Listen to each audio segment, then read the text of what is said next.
Hi everyone! Anxious about your upcoming research events? Worry no more. The video will help you prepare by anticipating commonly asked questions. It also presents sample answers that you can use as template for your own answers. So, ready? Get set? Go! First, when your panel says, tell us about your research.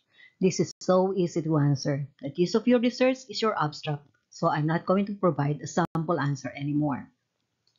Why did you choose to do this study? Show that there is a need for this study.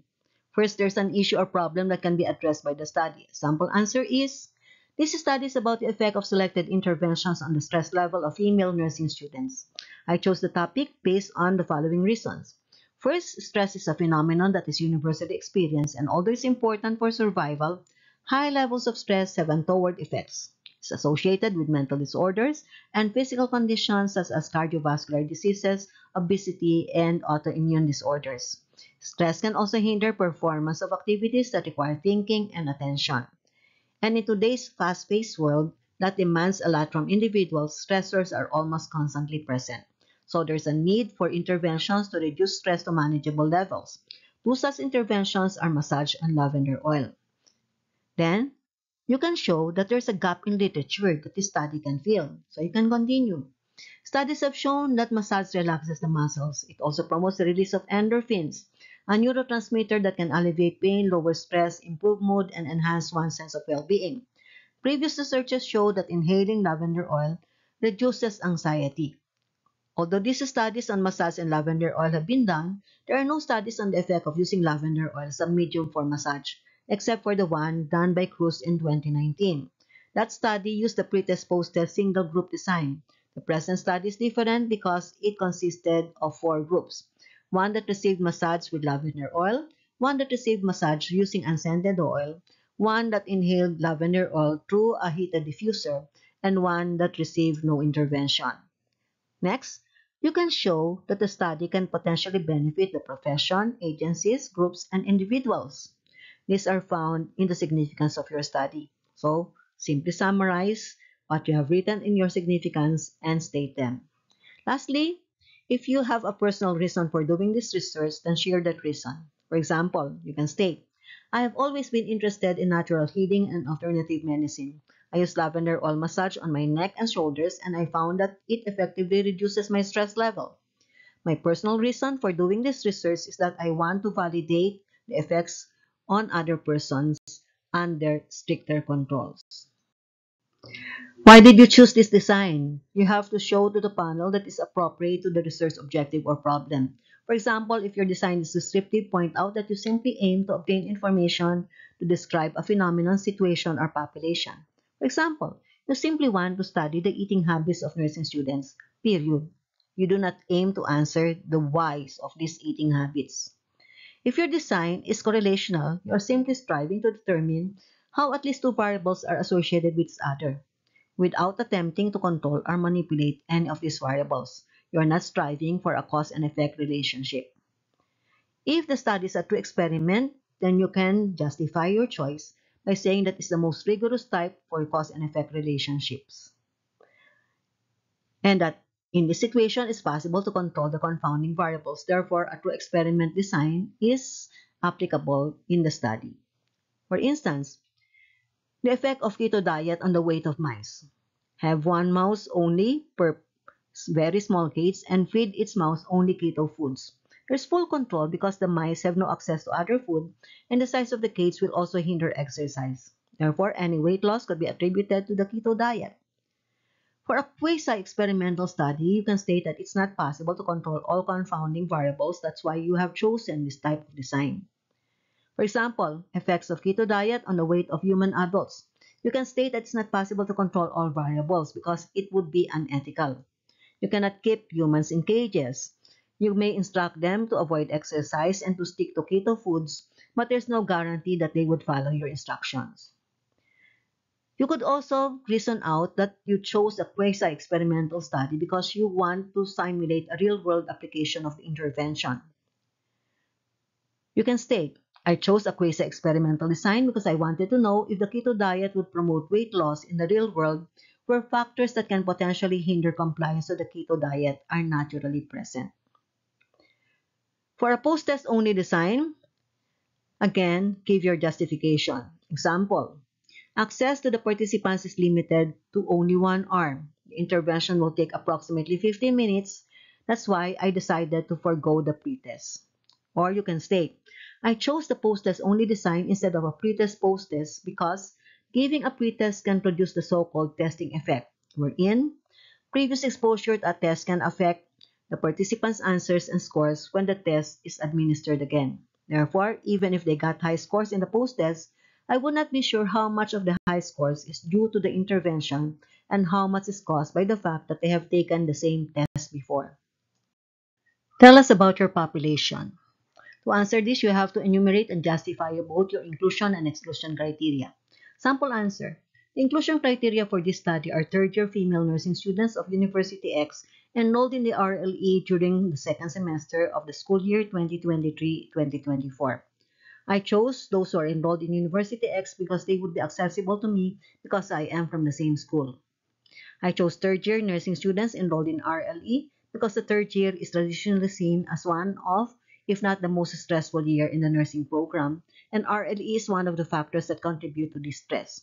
I decided to limit the study to female participants because I plan to have an all-female team of implementers of the intervention so that it would be easier to have uniformity in the size and strength of their hands, thereby making it more likely that there would also be uniformity in the application of massage. Having a female massage a male participant may cause a confounding variable. A pretest was administered to determine the stress level. Those who scored lower than 60 were excluded from the study. I set 60 as an arbitrary cutoff score because when the starting stress level is already low, the potential for decrease in stress levels also becomes less. For instance, two persons, both with a post-test stress level of 0, but person A started with a score of 70 in the pretest and person B started with a score of 30 in the pretest. For person A, the difference in stress level would be 70, and for person B, the difference in stress level would be 30. And yet, the intervention brought down the stress level of both persons to 0. Yet, statistics will interpret a difference of 70 as more effective than a difference of 30. I decided on the arbitrary score of 60 by administering the tool that I intended to use to 50 persons who met the inclusion criteria, and I got a median of 59.67. So that means that the middle score is almost 60. That is my basis for deciding on the arbitrary cutoff score of 60. Describe your sample. To respond accurately to this, you have to indicate your sample size, what formula you use to determine the appropriate sample size, describe how the sample was chosen or the type of sampling that you used, and describe how the sample was recruited. Sample answer? The sample consisted of 15 participants per group or a total of 60 participants. This number is based on the minimum sample size recommendation of Gali et al. In 1996 and Cohen et al. In 2007. I use convenience sampling. Although convenience sampling is not associated with rigor, I decided to use it because it was the most practical, given the peculiarities in the schedules of third-year nursing students and the fact that I wanted to apply the intervention after their hospital RLE. So I had to settle for including participants based on their availability, meaning that during the days of data collection, they were assigned to nearby hospitals. I recruited the participants by posting an ad in the FB group page of third-year nursing students. I also did a room-to-room school visitation to recruit participants. What method did you use to collect data? You have to state your methods and justify them. I used a visual analog scale. This is a 100 millimeter straight line with descriptors at both ends. The descriptors at the left end states no stress at all, and the descriptor at the other end reads highest possible stress. Each participant was instructed to carefully place an X on the part of the line that corresponds with their present stress level. That is based on their own perception. Scoring is done by measuring the line from the left up to the X. Whatever the measurement is in millimeters corresponds to their stress level. A new visual analog scale is used for the post-test, and the same instruction is given to the participant. I've decided to use this because it allows the measurement of the subjective perception stress level by each participant. Aside from the VAS, I also use biophysiologic measurements, specifically the pulse rate, respiratory rate, and the systolic and diastolic pressures. Studies have shown that stress increases all of these said measurements. The example that I've previously given involved a visual analog scale and biophysiologic measurements. But what if you use a questionnaire? This is the most commonly used tool in quantitative research. Then, you would need to answer the following questions. First, did you use a tool made by another researcher? If so, then justify the use of the tool. Your justification for choosing a pre-made tool is that, first, there's already an available tool that measures the variable, so there is no need to make a new one. That would just like be reinventing the wheel. Second, the validity and reliability of the tool has already been tested, and in fact, in many of these tools, they have been used already in another research. Therefore, there is a greater guarantee that they are of good quality. Third, the context in which the tool was originally used is similar to the context of the study. For example, the cultures in which the respondents of the original and the present study belong are very similar. You can also answer the question, did you create your own tool? And if so, why? So you can justify that there is no available tool. Or you can say, there is an available tool, but the context of the original and the present studies are too different. Therefore, the tool would not be applicable to the present study. If you created your own tool, how did you ensure validity and reliability? Example, the tool that I made passed an evaluation for content validity. I asked a panel of 3 evaluators. These evaluators are, enumerate who are these evaluators and give a very brief background of their credentials to justify that they are qualified to rate the tool. Then give the result of the CVI and its interpretation. CVI is Content Validity Index. For example, the resulting Content Validity Index is 0.84, which is acceptable. Present also the reliability test that you made and the results. The particular reliability test needed is dependent on how the tool will be used. All tools need to be tested for internal consistency, so present that. If you have created an observation tool to be used by different raters, then in addition, you have to present the inter-rater reliability.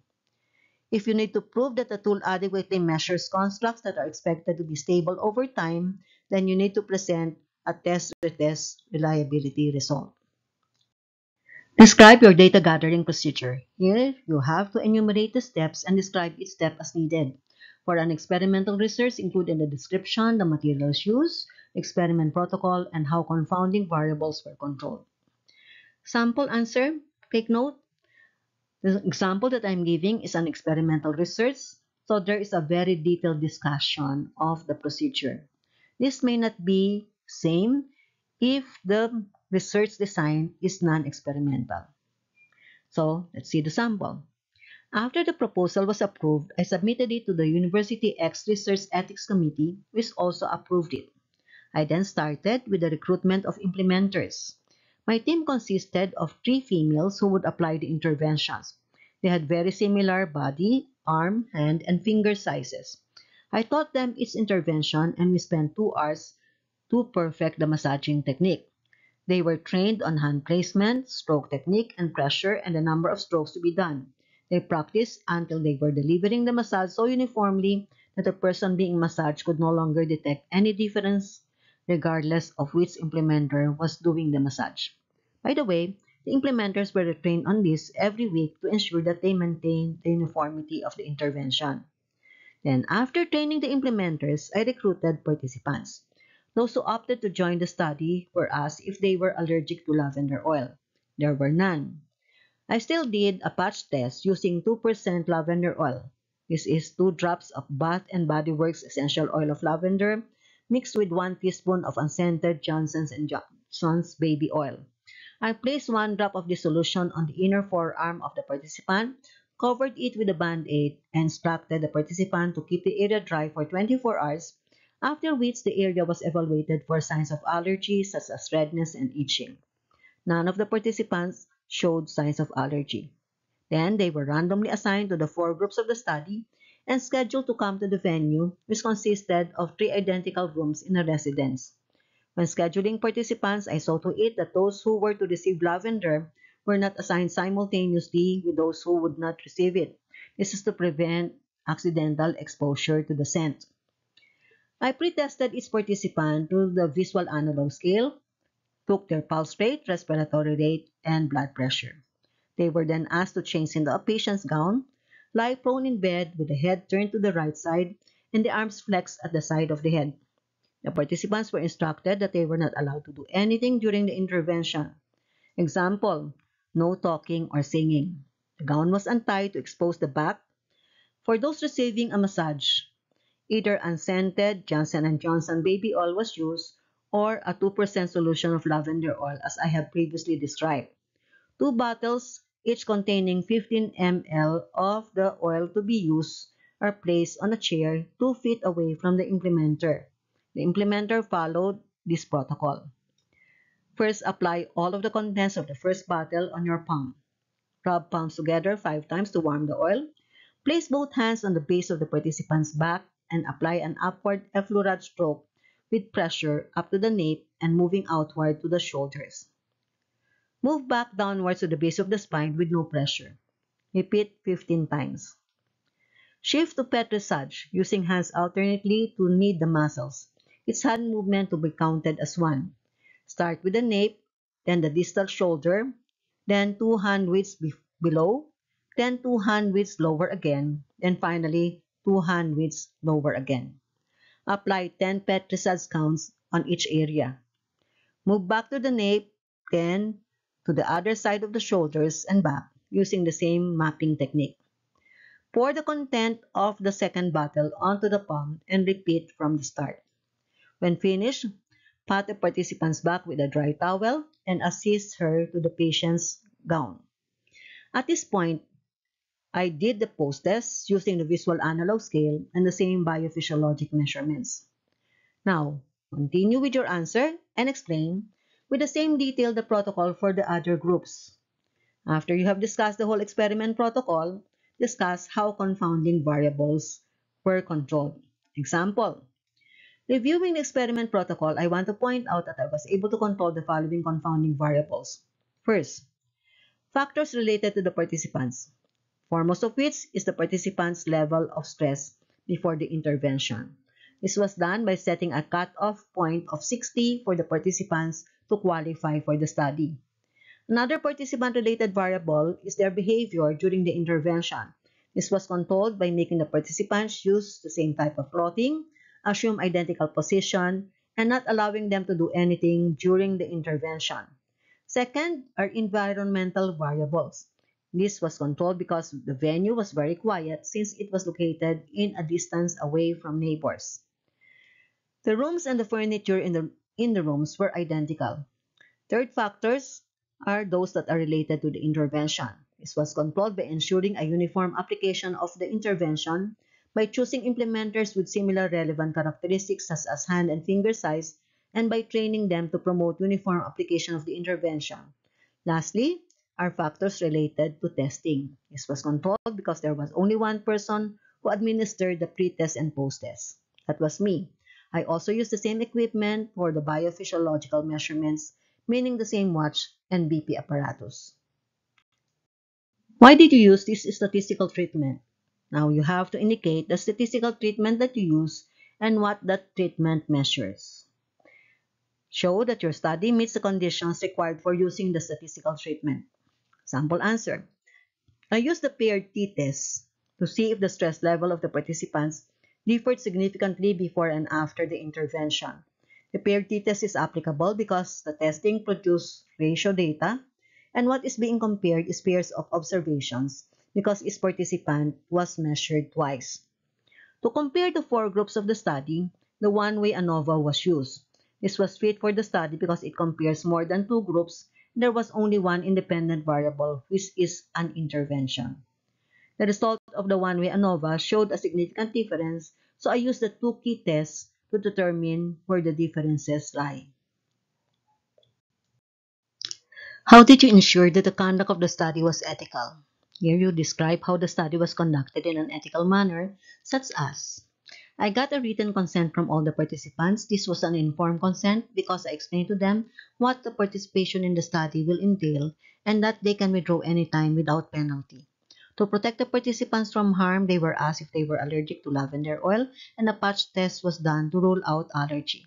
The participant's privacy was protected by ensuring that only the participant and an implementer were present in the room during the intervention. The door to the room was closed and only the parts that needed to be exposed were exposed. Privacy was also protected by proper safekeeping of the research files. The participants' anonymity was protected through the use of participants' codes instead of their names. Examples of these codes are LM1 for those who would receive lavender as massage. That's the first participant. UM1 for unscented oil massage. That's the first participant for that group. LI1, that is lavender oil inhalation. That's the first participant again for that group. And N1, no intervention. Random assignment to groups was done to ensure justice and fair treatment. In addition, those who were assigned to the no intervention group were offered a massage with unscented oil after they were done with the post-test. Lastly, as I have previously discussed, the study was conducted in the most rigorous way possible so the scientific value will be promoted. What problems did you encounter in the conduct of the study? Describe the problems that you have encountered, discuss the actions that you took to solve the problems, and what were the outcomes of these actions. Then discuss the impact of these problems on the results of the study. Example: I encountered one problem in this study, and this was the initial lukewarm response to my recruitment of participants. So I decided to apply marketing strategies. I identified a point person per section. In this study, the point persons were any of the following: class president, an influential class member, an instructor. I asked for this person's help in the recruitment, and I also gave an incentive of a back massage to all participants, regardless if they were assigned to the non-massage groups. This was to be done after the post-test or on schedule. I also requested the participants to give a positive review of the experience in their social media platforms or in their face-to-face interactions. These interventions made participation in the study more popular and was able to recruit enough participants. What are the findings of your study? Give a summary of important data including numbers and text. Include only the highlights of the data. Example: the PRT test yielded the following p-values: 0.028 for the massage with lavender oil, 0.034 for massage with unscented oil, 0.036 for lavender inhalation, and 0.044 for the no intervention. It can be noted that the p-values of all groups are lower than 0.05, and the null hypothesis is rejected for all the groups. Instead, the numbers show that there is a significant difference in the stress levels of all four groups based on the pre-test and post-test. The one-way ANOVA yielded a p-value of 0.03 and an f-statistic of 3.06. Both of these values indicate a significant difference, therefore the null hypothesis is rejected. The post-hoc analysis using two key tests indicates that a significant difference exists in the following. First, between the groups that received any of the three interventions and the group that did not receive an intervention. There was also a significant difference between the group that received massage with lavender oil and the groups that received massage with unscented oil and lavender through inhalation. There was no significant difference between the group that received massage with unscented oil and the group that received lavender oil inhalation. How do you interpret your findings? Discuss your findings in relation to congruence with or contradiction of theories and other studies, implications and limitations of your study. Example: the results of the study are congruent with the findings of previous studies that showed that massage and lavender oil, when used independently, are effective in reducing stress. The present study, however, showed that combining the two interventions produces a more effective combination than when each intervention is used alone. This finding implies that when a person is stressed, we have the following options that can promote stress reduction. First is to simply let a person assume a comfortable position and allow time to pass. Second is to let a person inhale essential oil of lavender through a heated diffuser.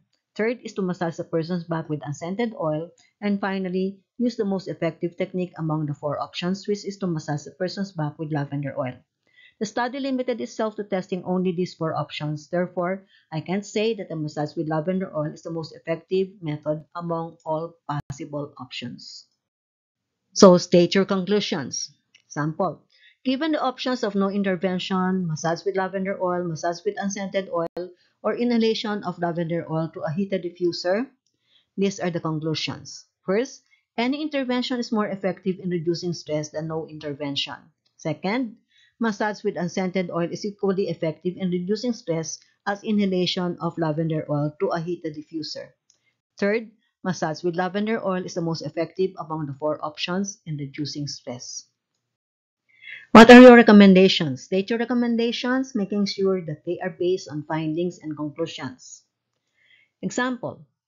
I recommend that the public be educated on the four options presented in the conclusion so that they get provided with additional options for stress reduction that they can use on themselves and family.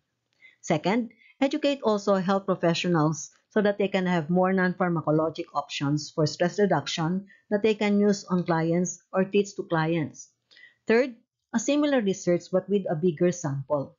Fourth, future researches on other non-pharmacologic approaches to stress reduction, such as the use of other essential oils or the use of easy to grow and therefore more affordable and accessible herbs.